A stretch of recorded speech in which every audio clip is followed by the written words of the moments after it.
मुकेश सहनी खुद बिहार सरकार में मंत्री थे, उस वक्त निषाद समाज के आरक्षण को लेकर आवाज़ क्यों नहीं उठाई?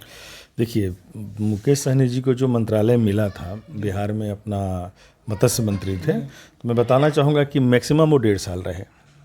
अब वो प्लानिंग कर ही रहे थे, तब तक उनके हाथ से गद्दी छीन लिया गया। तो ऐसा नहीं था कि वो चुप थे, वो चाह रहे थे कि ये आवाज़ को उठाया जाए, क्योंकि उस वक्त से इनका सर्वे चल रहा था, लेकिन बहुत कम समय था और उनको नहीं मालूम था कि इतना जल्द सारा गेम हो जाएगा। तो ऐसा हो गया। फिर अब जब सब खत्म हो गया तो फिर अब शुरू कर रहे हैं इस चीज़ों को लेकर। अच्छा, एक और चीज़, ऋतुराज पांडे, आप ब्राह्मण से आते हैं, ब्राह्मण जाति से, जी। आप मुकेश सहनी के साथ कैसे, लोग जानना चाहते हैं।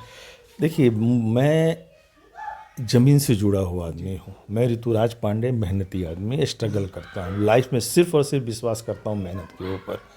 भाग को मैं सेकेंडरी मानते आया हूँ। मुकेश सहनी भी बहुत मेहनत किया है आदमी। बम्बे गया, मैंने आपको बताया, कम उम्र में बहुत कुछ किया, और मैं भी बम्बे गया कम उम्र में, मैंने भी बहुत कुछ किया। तो मुझे बहुत दिनों से 2020 का चुनाव जब मैं फ़ाइट किया, तो आपको बता दूं कि मैं इंडिपेंडेंट फ़ाइट किया था, किसी के साथ तो किया नहीं था मैं। तब से मुझे था कि मैं किसके साथ जाऊं, कहाँ पे जाऊं कि जिसका मन हमसे मिले।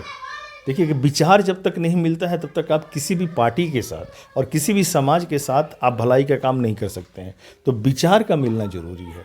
तो मुझे ऐसा लगा कि भाई ये बहुत ही मेहनती इंसान है, इनके साथ जुड़ेंगे तो हम लोग कुछ अच्छा करेंगे। तो उस विचार के साथ अभी हम चल रहे हैं। जब तक विचार मिलेगा तब तक हम लोग साथ में रहेंगे। मैं अभी भी बता दूं कि हम विचारों के साथ ही काम करेंगे। अगर कोई भी पार्टी कल को, मैं अगर बीजेपी भी हमको बोलती है कि आप आइए मेरे साथ, ऐसा काम कीजिए जो गलत है, जो समाज के लिए गलत है, तो मैं कतई उस पर अपना फोकस नहीं करूंगा, उससे भी दूर हो जाऊंगा। तो जब तक विकास विचार है तब तक मैं हूं। जहां विचार में कुछ मतभेद लगेगा, ऐसा कुछ लगेगा, तो हम लोग आपस में बैठ कर डिसीजन कर लेंगे।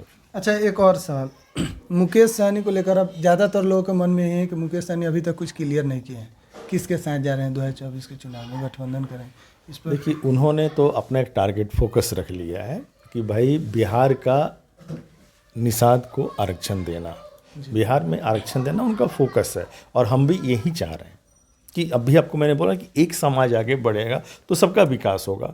तो मैं भी, जो भी हमारी सेंट्रल की सरकार है, उससे मैं प्रार्थना करूंगा कि भाई आप इस पर विचार कीजिए। अगर ये संभव होता है तो आप इस पर विचार कीजिए, संभव होता है तो आप बताइए, आप आके बयान तो दीजिए कि संभव है कि नहीं है।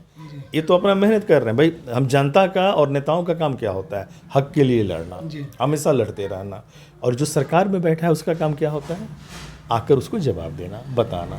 तो जब तक ऊपर से कोई जवाब नहीं आता, तब तक हम लोग अभी किसी के साथ नहीं जाएंगे। अगर बीजेपी बोल देती है कि हम आपके साथ हैं, आप कीजिए, मैं करूँगा, तो मोस्ट वेलकम, हमारे नेता उनके साथ चले जाएंगे।